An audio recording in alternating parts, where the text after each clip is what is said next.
Kaisar Agung Dao bela diri. Bab 3296 perkelahian dimulai. Gemuruh. Duel antara putra purba pertama dan putra paling purba ini dapat digambarkan sebagai kekuatan tak terbatas yang menekan langit, bumi, dan langit. Serangan kedua pria itu terbagi pada sentuhan pertama, dan mereka masing-masing mundur dan menjauhkan diri. Putra Cugu melihat tinju di tangan kanannya, matanya menunjukkan semangat juang yang penuh semangat. Tampaknya ratusan rekonstruksi yang Anda lakukan telah membuahkan hasil. Mengucapkan kata-kata seperti itu jelas merupakan pengakuan terhadap Xianyu. Pembicaraan yang tidak tahu malu. Xianyu mendengus dingin. Dia tidak tahan dengan sikap orang lain yang memberi nasihat. Dia adalah jenius tertua dan terkuat, dan dia telah melalui ratusan reinkarnasi dan pembangunan kembali. Bagaimana dia bisa dipandang rendah? Luo Xiu, ambil satu gerakan lagi dariku. Putra Cugu mengalihkan pandangannya untuk melihat Luo Xiu. Seluruh tubuhnya dipenuhi dengan momentum dan keyakinan yang tak terkalahkan. Ini untuk memaksa duel awal antara dua orang menjadi perkelahian antara 4 orang. Bagus sekali. Luo Xiu melangkah maju di udara, membuat ledakan keras, dan cahaya ilahi yang tak berujung meledak dari tempat dia dan Putra Cugu bertemu. Tubuh fisik Putra Cugu sangat kuat, dan setiap gerakan sangat mendominasi. Menarik. Ada kegembiraan di mata Luo Xiu, karena ini adalah pertama kalinya dia bertarung melawan seseorang dari garis keturunan Cugu, dan dia bertarung melawan jenius terkuat dari garis keturunan Cugu. Menggunakan tubuh fisik untuk membawa kekuatan jalan tidak diragukan lagi membuat tubuh fisik menjadi sangat menakutkan dan kejam. Bagi Luo Xiu, hal ini tidak hanya tidak membuatnya takut, tetapi hanya membuatnya bersemangat, karena secara fisik dia selalu tak terkalahkan dan tersapu ke alam yang sama. Sekarang dia bisa bertemu musuh yang kuat, jarang menemukan lawan. Penekanan. Putra Cugu berteriak keras, dan memukul dengan tinjunya lagi. Yang berkembang bukan lagi satu gunung, melainkan 2 gunung purba. Seni surgawi ini kelihatannya sederhana, tetapi ini adalah seni perang yang sangat terkenal di silsilah kuno awal, yang disebut rahasia gunung. Gunung Yi Daoyan bukan lagi gunung murni, melainkan memiliki jalan raya yang tak terbatas. Jika Anda ingin mempraktikkan sihir kuat semacam ini, Anda harus menjadi orang kuat yang telah berjalan di jalur jati diri. Umumnya, hanya biksu di alam asal yang dapat menginjakan kaki di sana. Sungguh menakjubkan bahwa Putra Cugu dapat berlatih dan menguasainya dengan tingkat budidaya Kaisar Suci. Selama bertahun-tahun yang dilalui Cugu, hanya ada 3 orang. Luo Xiu mengembangkan teknik tertinggi, memadatkan segel tertinggi, dan menggunakan teknik Guyi. Kekosongan tempat mereka berdua bertarung terus runtuh dan musnah. Kecuali yang kuat di level yang sama dengan mereka, tidak ada orang lain yang memenuhi syarat untuk campur tangan. Dampaknya saja dapat membuat Kaisar Suci di puncaknya tidak mampu menanggungnya. Kekuatan bertarung semacam ini sungguh menakutkan, dan bahkan membuat orang merasa bahwa jika mereka adalah orang suci yang lebih lemah, mereka mungkin bukanlah lawan dari keempat orang ini. Awalnya, tujuan Putra Cugu hanya untuk menguji Luo Xiu. Tanpa diduga, Luo Xiu benar-benar menempel padanya dan bertarung dengannya selama puluhan ronde, dan hasilnya sulit ditentukan. Xianyu, bertarunglah denganku. Energi iblis melonjak di sekelilingnya, dan hantu 9 iblis ganas muncul di belakangnya. Mozi Moyan melangkah melewati kehampaan dan membunuh Xianyu, putra tertua. Aturan platform perunggu tak terkalahkan telah berubah. Ini adalah pertarungan untuk ortodoksi zaman. Bersama-sama, Anda dan saya bisa melenyapkannya satu persatu. Xianyu mengerutkan kening. Menurutnya, pilihan Moyan untuk menantangnya saat ini hanyalah tindakan yang sangat bodoh. Pilihan terbaik saat ini adalah mereka berdua bergabung dan melenyapkan salah satu putra Luo Xiu dan Cugu terlebih dahulu. Yang terbaik adalah melenyapkan putra Cugu terlebih dahulu. Aku, Moyan, tidak terkalahkan dalam hidupku. Bahkan jika aku ingin melenyapkan orang lain, mengapa aku harus bergabung denganmu? Moyan mencibir. Kamu mau mati? Mata Xianyu menunjukkan niat membunuh. Pertama Luo Xiu, lalu Putra Cugu, dan kemudian Xianyu. Ketiga orang ini begitu sombong hingga berani meremehkan hasil ratusan rekonstruksi. Akumulasi ratusan nyawa jauh di luar imajinasimu, Moyan, jangan membuat kesalahan, jika tidak, kamu akan menjadi pengkhianat dari garis keturunan paling kuno, dan aku akan menjadi orang pertama yang membunuhmu. Suara Xianyu dipenuhi dengan ancaman. Keluar dari sini. Moyan meraung, keyakinannya yang tak terkalahkan mengelilinginya, dan dia membunuh Xianyu. Moyan selalu meremehkan Xianyu. Lagi pula, menurut akal sehat, ketika makhluk abadi dan iblis bertempur dalam perang, iblis dikalahkan, dan makhluk abadi memberkati yang abadi dengan keberuntungan paling kuno, dan iblis tidak bisa berkata apa-apa. Namun selama putra tertua dari generasi pertama mencapai ranah Kaisar Agung, secara alami ia akan diwariskan ke generasi berikutnya. Pada saat itu, akan ada pertempuran lain antara makhluk abadi dan iblis. Namun, apa yang tidak disangka oleh faksi iblis adalah bahwa klan Xian begitu tidak tahu malu sehingga mereka selalu menduduki kekuatan takdir paling kuno, dan mereka selalu ditempati oleh Xian Yu saja. Setelah ratusan generasi akumulasi dan akumulasi, alam semesta abadinya mampu melampaui dan berjalan menuju jati diri yang sebenarnya. Tapi evolusi iblisnya hanya memiliki manfaat dalam kehidupan ini, dan butuh puluhan ribu tahun untuk keluar dari jati diri. Siapa yang lebih kuat dan siapa yang lebih lemah? Jika atas dasar ini, Mo Yan masih mendapat berkah keberuntungan zaman, wilayahnya hanya akan lebih tinggi dan kekuatannya akan lebih kuat. Oleh karena itu, Mo Yan selalu tidak menyukai Xian Yu, dan dia selalu ingin mengalahkan Xian Yu dan membiarkan seluruh silsilah kuno memahami bahwa dia, Xian Yu, adalah sampah, dan bahkan jika dia, Mo Yan, belum menerima keberuntungan saat ini, berkah bisa jauh lebih kuat daripada sampah seperti dia. Di bawah persaingan ide ini, bagaimana Mo Yan bisa memilih untuk bergabung dengan Xian Yu? Rencana non-fase jalan yang berbeda.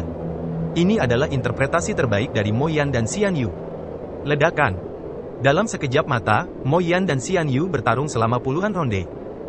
Saya melihat 9 iblis ganas di belakang Mo Yan bersatu menjadi satu, seolah-olah Raja Iblis datang ke dunia untuk memberkati tubuhnya dan membuatnya tak terkalahkan dalam pertempuran. Xian Yu berteriak dingin, reinkarnasi besar perlahan naik, origin ki hitam dan putih yang terjalin mengembun menjadi bentuk senjata, berubah menjadi pedang dewa, membunuh segalanya. Di saat yang sama, 4 orang di medan perang terus mendekat dan menyentuh satu sama lain. Tak lama kemudian, terjadi perkelahian. Xian Yu yang semula bertarung melawan Mo Yan tiba-tiba mengubah target serangannya. Pada saat Putra Cugu menyerang Luo Xiu, dia mengambil tindakan di saat yang sama, mengapit Luo Xiu. Menghadapi serangan gabungan dari 2 orang kuat dari alam yang sama, Luo Xiu tidak memilih untuk bertarung langsung. Dia berubah menjadi naga petir dan mundur dengan cepat. Luo Xiu, terima pukulanku, teriak Mo Yan, membunuhnya dalam sekejap. Kamu tidak bisa. Luo Xiu membuat segel tinju dengan tangannya, energi emas hijau mengelilingi tubuhnya, dan rambut ungu panjangnya beterbangan. Ledakan. Tinju keduanya bertabrakan, dan langit serta bumi hancur dalam sekejap. Luo Xiu secara fisik selalu tak tertandingi. Tapi dia menemukan bahwa tubuh fisik Mo Yan tidak lebih buruk darinya, yang membuatnya sedikit menakjubkan. Lagi pula, sebagian besar beku memiliki hal-hal yang mereka kuasai dan ada pula yang tidak mereka kuasai. Namun, masing-masing dari ketiga Mo Yan itu sama seperti dia. Mereka hampir tidak memiliki kelemahan dan sangat kejam dalam segala aspek. Adapun Luo Xiu, dia sebenarnya lebih lemah dari ketiga orang ini dalam hal kultivasi.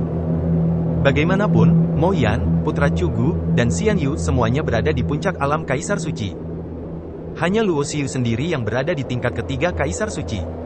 Saya mendengar bahwa Anda menerima warisan teknik 9 setan membelah surga dari leluhur Anda, tetapi Anda jelas belum berlatih sampai tingkat seperti saya, jadi Anda ditakdirkan untuk menjadi tandingan saya.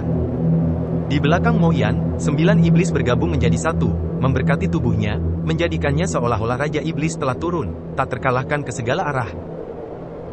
Mo Yan menggunakan kekuatan sihirnya secara ekstrim, seolah-olah dia telah benar-benar berubah menjadi Raja Iblis tertinggi, menekan dunia saat ini, menyapu yang tak terkalahkan, dan menelan iblis dari semua generasi. Luo Xiu tidak takut. Bahkan dalam keterampilan 9 iblis membelah surga, dia tidak sebaik Mo Yan. Namun dalam aspek lain, ia juga memiliki kelebihannya sendiri, terutama cara paling mendasar menuju jati diri, yaitu teknik Guyi, Dharma tertinggi. Ledakan. Daripada mengatakan ini adalah duel kultivasi, lebih baik dikatakan bahwa ini adalah kompetisi diri sejati. Pertarungan antara keduanya sangat sengit, dengan darah beterbangan kemana-mana dan daging serta darah berceceran. Meskipun tubuh Luo Xiu sama kuatnya dengan Luo Xiu, dia tidak dapat menahan serangan mematikan Mo Yan. Selama dia dipukul, dia akan terluka. Langit tampak seperti berlumuran darah. Luo Xiu dan Mo Yan bertarung seperti makhluk tertinggi, dan langit berlumuran darah. Setiap tetes darah meledak dengan cahaya ilahi yang cemerlang, dan darah tersebut mengandung kekuatan luar biasa yang dapat menembus kehampaan. Tidak butuh waktu lama. Mo Yan dan Luo Xiu berpisah, luka di tubuh mereka sembuh dengan kecepatan yang mengkhawatirkan, dan darah yang mengalir keluar dengan cepat kembali ke tubuh dari luka tersebut.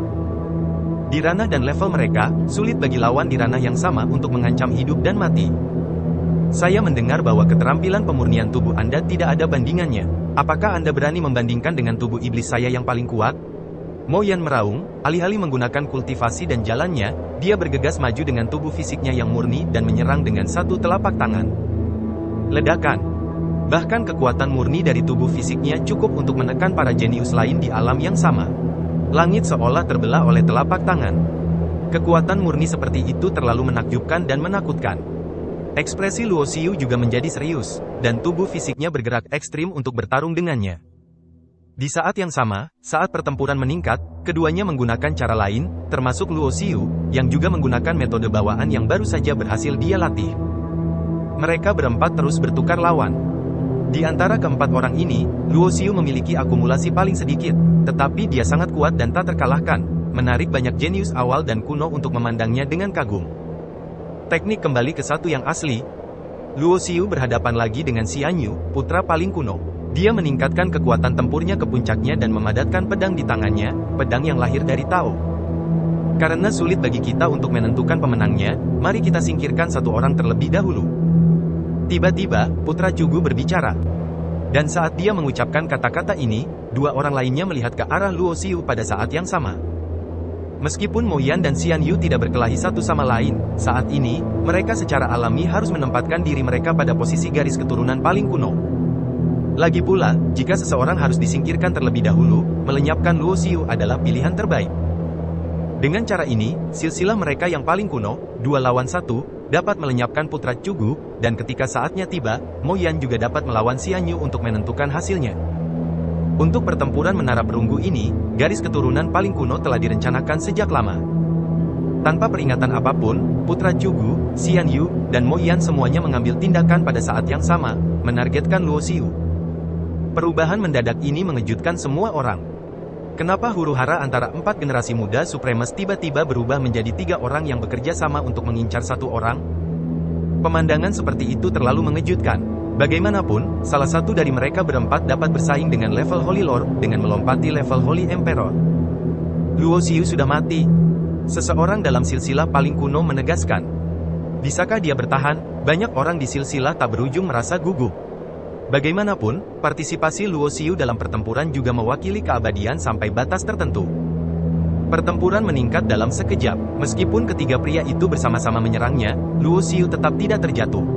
Dia bertarung dengan ketiga pria itu tanpa rasa takut. Di luar tanah kuno, dalam kehampaan yang kacau di antara celah 3000 langit. Beberapa orang suci yang berdiri di puncak dunia Tao muncul satu demi satu dan menggunakan berbagai cara ampuh untuk mencoba membuka jalan menuju tanah kuno. Tanah kuno adalah sisa yang paling kuno. Ada tabu yang dibuat oleh orang-orang berkuasa. Bahkan setelah sekian lama, ini terakhir kalinya tanah purbakala dibuka. Pembatasan larangan tersebut semakin lemah, namun tetap menghentikan orang-orang kudus. Sulit untuk masuk. Kami telah mencoba yang terbaik. Meskipun kami tidak bisa masuk, dengan stabilitas jalurnya, kami seharusnya bisa mengizinkan orang suci warisan untuk masuk. Orang suci emas surgawi dari Gunung Qingling berbicara perlahan. Apa yang dia datangi di sini adalah wujud Dharma yang sangat besar, menopang langit dan bumi, mempesona dengan cahaya ilahi yang tak tertandingi. Legenda mengatakan bahwa tubuh Holy Lord of Heavenly Gold adalah sepotong emas ilahi yang dibesarkan di Gunung Qingling. Dikatakan bahwa ia dapat menempa senjata ilahi tingkat kaisar yang tak terkalahkan. Dengan latihan ini, setelah sekian lama, dia jarang bertemu lawan di wilayah Holy Lord. Dia satu-satunya di dunia Taoisme pada saat itu. Salah satu orang terkuat. Dan orang suci yang dia sebut sebagai warisan bukanlah orang suci yang sebenarnya, dan juga disebut orang suci palsu. Seperti namanya, para wali ini tidak mengandalkan pencerahan mereka sendiri untuk mencapai terobosan, tetapi mengandalkan warisan.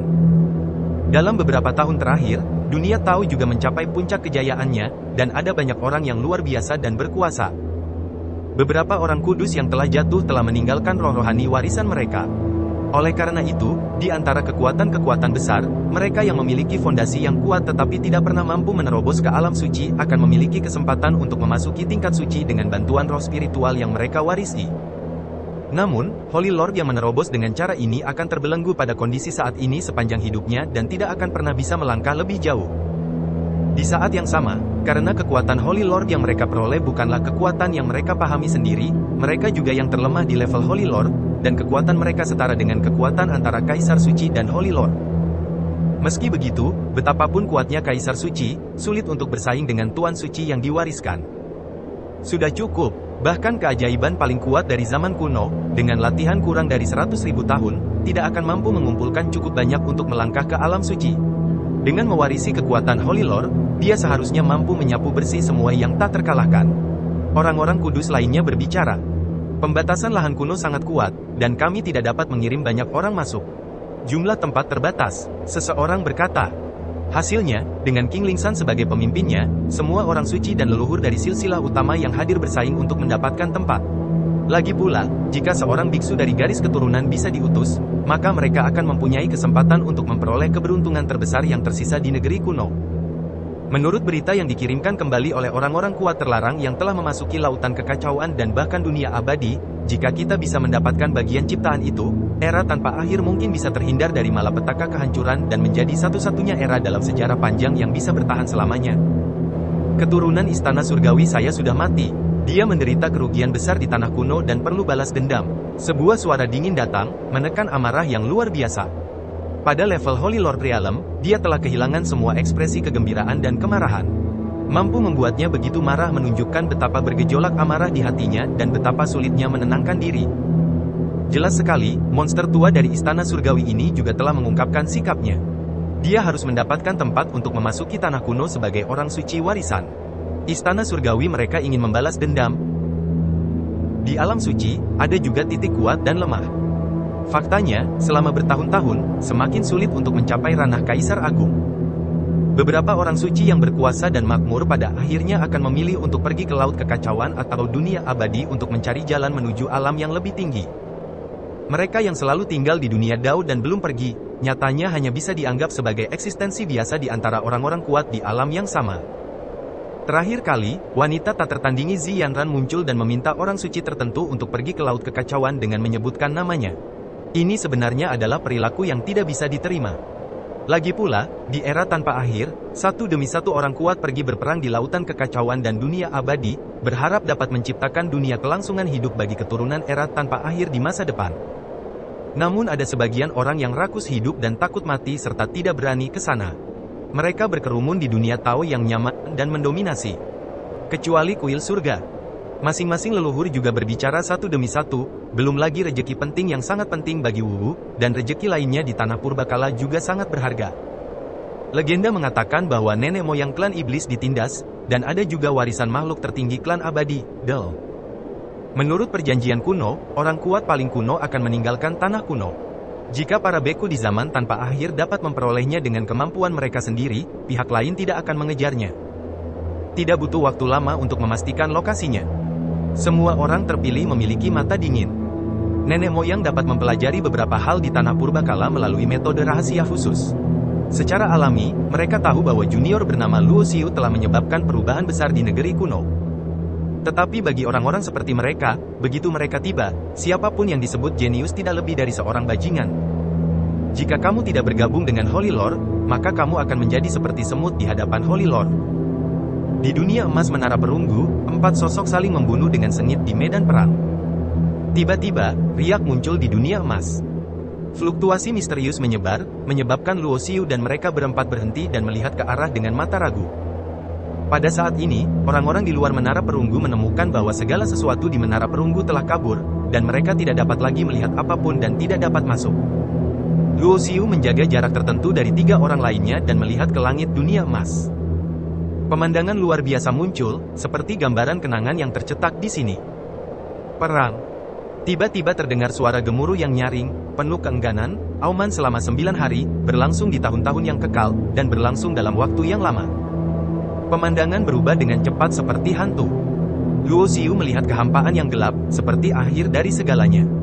Dia melihat mayat orang kuat yang tak terkalahkan, langit berlumuran darah, dan bahkan bintang-bintang pun diwarnai merah dan berubah menjadi bintang darah. Perasaan hampir putus asa menyebar. Meskipun dia tidak mau menyerah, dia tidak berdaya dan tidak ada yang bisa diubah. Saya ingin meninggalkan harapan. Sebuah suara yang penuh perubahan kehidupan muncul, dengan desahan dan emosi yang tak ada habisnya. Di kehampaan dunia emas, sebuah jalan hitam muncul, menuju ke tempat yang tidak diketahui. Tampaknya, Xian Yu, putra tertua, sangat gembira. Karena di antara ketiganya, dialah satu-satunya yang berpartisipasi dalam pertempuran terakhir di Menara Perunggu. Dia bersaing dengan putra orang dahulu saat itu dan akhirnya dikalahkan. Namun, pada saat itu pun, benda-benda peninggalan pemilik menara perunggu tersebut masih belum muncul, yang jelas-jelas melambangkan putra purba pada masa itu dan tidak dikenali olehnya. Tapi kali ini, muncul, yang jelas berarti bahwa 4 orang yang berdiri di sini jauh lebih kuat daripada putra-putra dahulu pada saat itu. Mungkin juga karena wasiat yang ditinggalkan oleh tuannya di sini, dia mengenali keempat orang ini, berpikir bahwa mereka semua adalah orang-orang dengan level yang sama dan tidak perlu terus membunuh, dan mereka semua dikenali pada saat yang sama. Harapan. Tanpa ragu-ragu, Xian Yu adalah orang pertama yang terbang dan langsung menuju jalan hitam yang tidak tahu kemana tujuannya. Setelah ratusan reinkarnasi dan pembangunan kembali, bukankah ini hanya untuk saat ini? Putra Cugu, Moyan, juga mengambil tindakan. Termasuk Luo Xiu, mereka juga terbang. Dia juga ingin tahu apa yang disebut harapan dan apa yang disebut keberuntungan terbesar. Luo Xiu juga semakin penasaran, keberadaan seperti apa orang kuat yang meninggalkan harapan? Saat dia menginjak jalan hitam, Luo Xiu tidak bisa melihat 3 orang lainnya. Tampaknya setelah berjalan terus, mereka terlempar ke ruang dan waktu yang berbeda. Mungkin jalan seperti itu ada di depan setiap orang, dan apa yang harus dihadapi setiap orang mungkin sama, atau mungkin berbeda. Namun tidak dapat dipungkiri jika di sini hanya ada satu bagian ciptaan, maka hanya 1 dari 4 yang dapat memperolehnya. Tidak ada keraguan. Luo Xiu langsung melangkah maju. Ruang di sekelilingnya berwarna emas, tapi jalan di bawah kakinya gelap gulita, membawa desahan kuno, seperti ratapan duka. Tiba-tiba, Luo Xiu melihat titik-titik hitam mengambang satu demi satu di ruang emas di dekatnya. Saat jarak semakin dekat, bahkan dalam pikiran Luo Xiu, dia tiba-tiba merasakan perasaan yang menyeramkan. Karena dia bisa melihat dengan jelas, bintik hitam yang dia lihat sebelumnya jelas merupakan peti mati berwarna hitam. Peti mati ini mengapung di ruang emas. Entah sudah berapa lama waktu berlalu, tapi setidaknya di awal zaman kuno, menara perunggu sudah ada. Dan jika peti mati ini digantung di sini, bukankah mereka lebih kuno dari yang kuno? Luo Xiu tidak bisa melihat bagian dalam peti mati, tapi dia bisa merasakan bahwa setiap peti mati dipenuhi aura menyeramkan. Intuisinya mengatakan kepadanya bahwa setiap peti mati ini sangat berbahaya. Bahkan jika ada orang kuat yang terkubur di dalamnya, mereka jauh di luar jangkauannya. Sepanjang jalan, Luo Xiu melihat 99 dan 81 peti mati. Peti mati ini tersebar di mana-mana, sepertinya mengikuti pola misterius. Sampai Anda mencapai ujung jalan hitam. Luo Xiu melihat peti mati yang seluruhnya berwarna ungu. Pada saat yang sama, sebuah gambaran muncul di benak Luo Xiu. 99 dan 81 peti mati menjaga peti mati ungu tertinggi dan paling sentral. Apa yang membuat pupil mata Luo Xiu tiba-tiba mengecil? Ada 2 benda yang diletakkan di tutup peti mati ungu itu. Salah satunya adalah manik seputih kaca, dan yang lainnya adalah halaman emas. Cahayanya sangat terang sehingga tidak mungkin untuk melihat kata-kata seperti apa yang terekam di dalamnya. Di saat yang sama, Cuguzi dan 3 orang lainnya juga mencapai akhir dan melihat apa yang ada di peti mati ungu itu.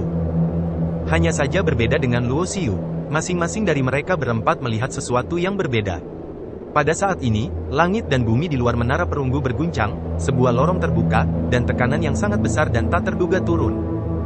Tuan Suci ada di sini? Bagaimana bisa secepat itu? Wajah para biksu di negeri kuno semuanya berubah drastis. Hanya para beku yang tak ada habisnya yang bersorak, karena mereka semua tahu bahwa satu-satunya yang bisa datang dari dunia luar adalah orang-orang kuat mereka yang tak ada habisnya. Menurut perjanjian kuno antara Cugu dan Zuigu, tidak ada orang berkuasa di atas Holy Lord yang akan memasuki dunia Taoisme tanpa akhir. Saya tidak tahu berapa lama waktu telah berlalu. Orang-orang dari dunia luar tidak dapat lagi melihat situasi apapun di menara perunggu tersebut. Semuanya seperti kabut, melekat di benak setiap orang. Meskipun peti mati hitam di sekitarnya dan satu-satunya peti mati ungu yang menjaganya memberikan perasaan aneh kepada orang-orang.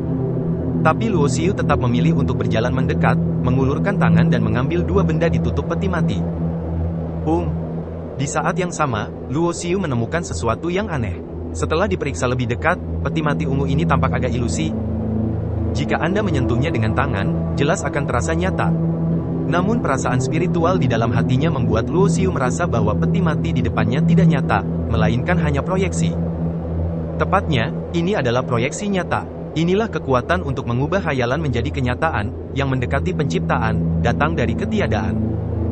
Namun, Luo Xiu tidak menyelidiki hal ini, karena dia tahu betul bahwa itu bukanlah alam yang bisa dia capai. Luo Xiu tidak bisa melihat menembus manik seperti kaca itu. Selain merasa manik itu tidak biasa, dia tidak merasakan misteri lainnya. Hal yang sama berlaku untuk halaman emas. Ada kata-kata samar yang mengambang di sana, tapi dia tidak dapat memahami satu kata pun. Namun tidak dapat dipungkiri bahwa Neng Biai ditempatkan di sini sebagai ciptaan tertinggi, dan itu pasti bukan hal yang biasa. Mungkin di masa depan, ketika tingkat kultivasinya mencapai tingkat yang cukup tinggi, semua rahasia akan terungkap. Melambaikan tangannya untuk menyingkirkan kedua benda itu, Luo Xiu menangkupkan tangannya ke arah peti mati ungu itu. Bagaimanapun, meskipun dia tidak tahu siapa pemilik tempat ini, bagaimanapun juga, dia mendapatkan sesuatu di sini, jadi dia tetap harus memiliki rasa hormat yang mendasar. Saya harus mencari kesempatan untuk meningkatkan kultivasi saya. Luo Xiu bergumam pada dirinya sendiri, dia tahu betul bahwa kekurangannya adalah kurangnya tingkat kultivasi. Bagaimanapun, putra Cugu, Xian Yu, dan Moyan semuanya sudah berada di puncak Kaisar Suci.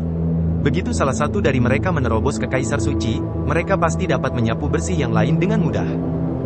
Bahkan bagi orang-orang seperti mereka, begitu mereka masuk ke dalam Holy Master, pada dasarnya sulit untuk bertemu lawan di alam yang sama. Kembali dengan cara yang sama, sosok Luo Xiu perlahan menghilang. Di ruang emas, hanya ada 81 peti mati hingga serak selamanya. Tidak lama kemudian, Luo Xiu menemukan dirinya kembali ke dunia emas di Menara Perunggu. Di saat yang sama, jalan hitam di langit masih ada dan belum hilang.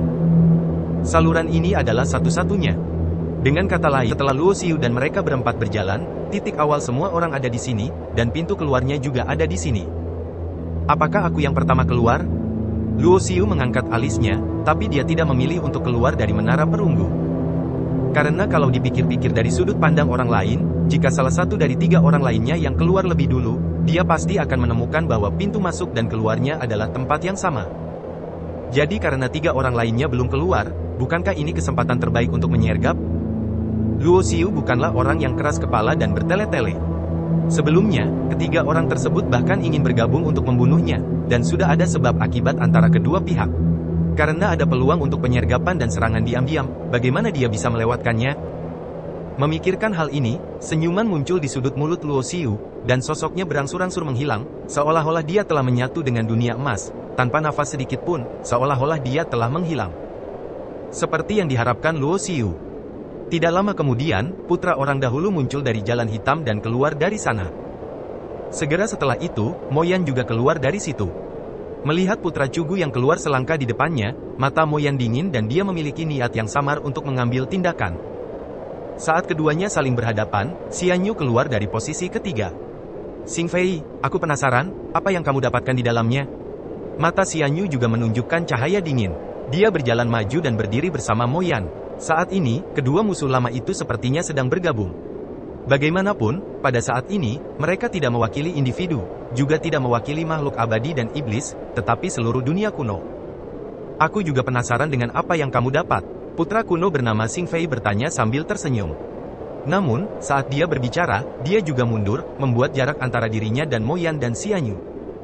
Meskipun dia yakin dengan kekuatannya sendiri, dia juga tahu bahwa tidak ada seorang pun, apakah itu Moyan atau Xian Yu, yang bisa menandinginya. Dia tidak yakin bisa melawan mereka berdua sendirian.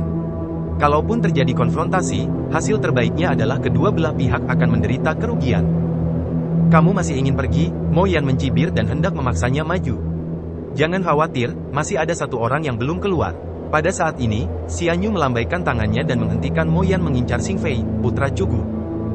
Moyan melirik Xian Yu dengan cibiran di wajahnya, sejujurnya, aku semakin meremehkanmu. Jangan lupa dari mana kekuatan dan statusmu berasal. Aku telah melihat kekejaman dan ketidakbenaran, tapi aku belum pernah melihatnya. Orang yang tidak berperasaan sepertimu. Xian Yu sama sekali tidak terlihat marah karena remasan Moyan. Dia seharusnya tidak muncul sejak lama. Inilah jawaban Xian Yu dan keputusan yang diambilnya. Bahkan keputusannya mewakili keinginan beberapa leluhur klan abadi dengan cara tertentu. Namun, saat Xian Yu dan Moyan sedang berbicara, ledakan. Suara keras yang menakutkan tiba-tiba meletus, dan di belakang Xian Yu, sesosok tubuh tiba-tiba muncul, memegang tombak hitam pekat, dan menusukkannya dengan satu tombak, memadatkan aura hijau emas, seperti energi spiral yang dipenuhi dengan kekuatan yang menakutkan. Adegan mendadak ini membuat putra Moyan dan Cugu yang mundur tiba-tiba terpana. Mereka mengira Luo Xiu belum keluar. Tapi mereka tidak menyangka orang ini jauh lebih cepat dari mereka. Dia sudah keluar dan bahkan bersembunyi di sini dalam keadaan tidak aktif. Pada saat ini, sebuah serangan terjadi. Rambut panjang Xian Yu meledak karena dia merasakan ancaman mengerikan dari belakang, dan dia tidak segan-segan menggunakan teknik rahasia terkuat untuk melawannya. Harus dikatakan bahwa setelah ratusan reinkarnasi dan budidaya ulang, Xian Yu telah mencapai tingkat budidaya tertinggi, yang dapat dikatakan tingkat yang tidak dapat ditingkatkan atau ditingkatkan. Bahkan di bawah serangan yang fatal, reaksinya masih sangat cepat. Ci! Gumpalan darah berceceran. Xian Yu menghindari pukulan fatal itu, jubah di pinggangnya hancur, dan darah muncrat dari lukanya. Meski terluka, ini hasil terbaik. Lagi pula, dilihat dari kekuatan Luo Xiu, dia sudah sangat kuat tanpa mengalami kerusakan serius akibat serangan mendadak itu. Adapun Luo Xiu, begitu dia melewatkan satu pukulan, dia berubah menjadi cahaya yang keluar tanpa ragu-ragu, mengaum ke dalam kehampaan seperti naga petir, terbang menuju pintu menara perunggu. Dia tidak berniat bertarung di sini. Karena dia tidak berani mengatakan apakah kedua orang dari zaman kuno yang paling awal akan bergabung dengan putra dari zaman kuno yang paling awal untuk menghadapinya lagi. Bahkan jika dia tidak bergabung, akan sulit baginya untuk bersaing dengan Mo Yan dan Xian Yu pada saat yang bersamaan. Kecuali jika tingkat kultivasinya dapat ditingkatkan ke tingkat yang sama dengan mereka, barulah Luo Xiu dapat yakin untuk mengalahkan banyak orang dengan satu. Kamu sedang mencari kematian, Xian Yu sangat marah, dan senjata ajaib berbentuk rolet muncul di tangannya. Dalam pertempuran sebelumnya, mereka berempat tidak menggunakan senjata sihir untuk bertarung, tetapi mengandalkan budidaya mereka sendiri dan dao besar untuk bertarung. Saat ini, Luo Xiu memilih untuk menyerangnya dengan senjata. Bagaimana mungkin Xian Yu tidak marah? Senjata ajaib rolet dipenuhi dengan aura yang sangat misterius, yang sangat konsisten dengan dao besar reinkarnasi dan jati diri yang telah ditinggalkan oleh Xian Yu. Berdengung, saat berikutnya, sosok Xian Yu menghilang dalam sekejap dan mengejar Luo Xiu. Kembali, Luo Xiu, yang berubah menjadi naga petir, berteriak keras. Dalam sekejap, naga petir mengayunkan ekornya, dan kilat tak berujung meledak, mengungkapkan niat membunuh yang mengejutkan. Terlepas dari masa lalu, apakah dia dan Xian Yu benar-benar berasal dari klan yang sama, atau apakah mereka memiliki hubungan kekerabatan? Namun tidak diragukan lagi bahwa Xian Yu adalah orang yang sengaja ingin membunuhnya. Luo Xiu juga menganggap orang seperti itu sebagai musuh besar dan tidak akan menunjukkan belas kasihan. Jika Xian Yu tidak bereaksi cepat sekarang, dia akan terluka parah bahkan jika dia tidak mati, karena Luo Xiu tidak berniat menunjukkan belas kasihan sama sekali. Bahkan jika ini bukan dunia di Menara Perunggu, Luo Xiu tidak dapat memanggil tangan leluhur iblis di sini, dia pasti akan menggunakan kartu truf ini tanpa ragu-ragu. Ledakan. Raungan bergema. Meskipun Xian Yu sangat kuat, dia tidak bisa menghentikan Luo Xiu untuk pergi. Sosok Luo Xiu melintas dan menghilang di gerbang Menara Perunggu. Pada saat yang sama, begitu Luo Xiu muncul, dia mengetahui kabar buruk bahwa orang suci dari dunia luar membuka jalan menuju tanah kuno. Orang suci ada di sini. Tanah penciptaan kuno sangat luas. Di daerah yang sangat terpencil, sebuah lorong kosong muncul, membentuk pusaran, dan beberapa sosok yang dipenuhi aura kuat keluar dari sana. Gelombang pertama yang masuk berjumlah 7 orang. Bahkan bagi para orang suci tingkat atas dan berkuasa di alam Dao, mengirim mereka masuk adalah harga yang mahal. Masing-masing berada di atas Santo Kaisar. Bahkan jika mereka disebut yang terlemah di tingkat yang mulia, mereka adalah yang mulia, dan mereka menguasai kekuatan Dao besar yang hanya dapat dikuasai oleh yang mulia. Kami adalah angkatan pertama yang masuk, jadi kami punya kesempatan untuk memimpin, jadi kami harus menyapu semuanya dengan kecepatan tercepat dan guntur, jika tidak nanti akan ada kiriman lain, dan persaingan akan semakin sengit. Senyuman muncul di wajah yang mulia yang mewarisi warisan. Di negeri kuno ini, saya tidak merasakan nafas di atas alam Kaisar Suci. Keberuntungan dan peluang di sini semua akan menjadi milik kita. Tidak peduli apakah itu yang pertama atau yang paling kuno, siapapun yang berani menghentikan kita akan dibunuh, dan itu tidak akan dianggap sebagai pelanggaran terhadap perjanjian kuno. Beberapa junior yang telah berlatih kurang dari 100.000 tahun, sedangkan Kaisar Suci yang datang ke sini sebelumnya, mereka hanyalah semut. Seseorang berkata dengan nada menghina. Meskipun ada perjanjian kuno, lebih baik menunjukkan belas kasihan kepada para jenius yang pertama dan paling kuno. Seseorang juga berkata demikian, jelas sangat takut dengan silsilah pertama dan paling kuno. Bagaimanapun, silsilah tak berujung memiliki fondasi yang paling lemah. Jika tidak ada eksistensi kuat tingkat atas yang memiliki suara tertentu di dunia abadi, saya khawatir segala sesuatu di garis keturunan tak berujung akan dimakan oleh garis Cugu dan Zuigu. Pergi ke Menara Perunggu dulu. Selama percakapan, 6 orang suci warisan menghilang di tempat. Di luar Menara Perunggu, banyak orang menunggu. Di antara mereka ada orang-orang yang dikenal Luo Xiu, dan beberapa orang yang tidak dikenal Luo Xiu. Yang Yue'er masih mengasingkan diri di kedalaman alam iblis. Keberadaan Jun Ruolan tidak diketahui. Dixue kembali ke penciptaan Dao Tian, dan gadis berpakaian salju serta Li Linyang berdiri di antara para jenius dari silsilah paling kuno, tetapi tidak memasuki menara perunggu untuk bertarung. Jelas sekali, mereka juga sangat jelas tentang posisi mereka sendiri dan tidak dapat bersaing dengan para jenius yang benar-benar kuat. Seorang suci telah tiba. Ketika Li Linyang memberitahu Luo Xiu berita itu dengan kesadaran spiritualnya. Luo Xiu benar-benar merasakannya. Karena persepsi rohaninya sangat tajam. Di ruang dan waktu di mana tanah kuno berada, begitu aura alam suci muncul, itu seperti cahaya dalam kegelapan, sangat mencolok. Kecepatan yang mulia terlalu cepat. Saat Luo Xiu merasakannya, 6 sosok kuat dengan aura telah muncul di udara. Setiap sosok diselimuti cahaya ilahi yang cemerlang, sangat agung dan tinggi, seperti Raja Dewa yang turun ke dunia, melihat ke bawah dari tempat yang tinggi. Pada saat yang sama, di portal Menara Perunggu, Xing Fei, putra zaman kuno pertama, Xian Yu, putra zaman paling kuno, dan Moyan, putra jalan iblis, semuanya keluar. 6 aura Sein yang mulia yang kuat mengunci mereka berempat pada saat yang bersamaan. 3 orang yang keluar kemudian mau tidak mau mengubah wajah mereka sedikit. Meskipun mereka dapat merasakan bahwa ke-6 yang mulia dari silsilah yang tak ada habisnya ini bukanlah yang mulia yang sangat kuat. Tapi yang mulia adalah yang mulia. Tidak peduli seberapa lemahnya yang mulia, dia akan lebih unggul dari mereka berempat dalam hal alam dan tingkat kekuatan yang dia kendalikan. Ini adalah kesenjangan dunia yang sangat besar. Baik itu Luo Xiu atau 3 lainnya, mudah bagi mereka untuk membunuh Kaisar Suci ketika mereka menjadi Raja Suci, tetapi dengan kekuatan Kaisar Suci, sulit bagi mereka untuk bersaing dengan Raja Suci. Karena dari Saint Emperor hingga Saint Lord, ada daerah aliran sungai yang sangat besar. Bahkan di lautan kekacauan atau dunia abadi pada tingkat yang lebih tinggi, hanya setelah menerobos ke alam suci seseorang dapat benar-benar dikenali dan memiliki kualifikasi paling dasar untuk mendapatkan pijakan. Sepertinya kita datang secara kebetulan. Aku dengar sesuatu baru saja terjadi. Berkah apa yang kalian berempat dapatkan di Menara Perunggu ini? Seorang biksu warisan memandang keempat orang di bawah dan bertanya dengan nada acuh tak acuh.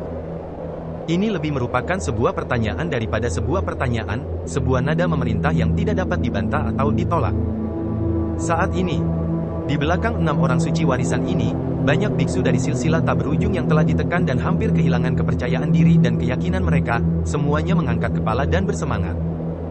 Holy Lord menanyakanmu sebuah pertanyaan. Apa kamu tidak punya telinga? Kenapa kamu tidak menjawab dengan cepat? Seseorang di belakang Holy Lord berteriak dengan sikap sok. Kamu tidak tahu bagaimana hidup atau mati? Siapa yang memberimu kualifikasi dan keberanian untuk berbicara kepadaku seperti ini? Putra Cugu menatap pria yang berteriak-teriak itu dengan mata dingin. Meskipun dia terlihat sangat damai, dia adalah putra harapan dari garis keturunan kuno dan jenius yang paling tak terkalahkan di generasinya.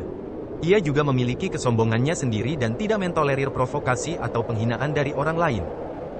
Haha, dia memang jenius terkuat dari silsilah Cugu. Tapi jangan lupa, ini masih eraku yang tak ada habisnya, dan ini bukan lagi era Cugumu. Salah satu orang suci warisan mencibir, melirik ke arah Xing Fei, dan kemudian ke Xian Yu, artinya sudah jelas dan berisi peringatan. Padahal, identitas kedua orang ini tergolong sensitif. Jadi apalagi mereka, bahkan orang suci tertinggi dari silsilah tak berujung, dan bahkan orang kuat di alam Kaisar Agung, tidak akan berani membunuh dengan mudah. Namun, menurut perjanjian kuno antara 3 era besar, bukanlah masalah untuk memanfaatkan peluang yang diciptakan lawan tanpa menggunakan pembunuh. Ini berada dalam ruang lingkup aturan. Sebagai anak harapan sejak zaman paling awal dan paling kuno, bagaimana mungkin kedua orang ini miliki harta dan berkah di dalam tubuh mereka? Kesempatan bagus seperti ini tidak boleh dilewatkan. Luo Xiu, bawakan najimu kepadaku untuk dilihat. Mata Holy Lord lainnya tertuju pada Luo Xiu. Haha, Luo, apakah kamu hari ini juga? Saat kamu melakukan pembunuhan besar-besaran, pernahkah kamu memikirkan bagaimana kamu akan mati? Warisan teratas yang memiliki dendam terhadap Luo Xiu semuanya menunjukkan niat membunuh tanpa menyembunyikan apapun. Kamu pikir kamu siapa? Luo Xiu menyipitkan mata dengan dingin. Apakah Holy Lord Agung? Orang-orang tua itu tidak muncul.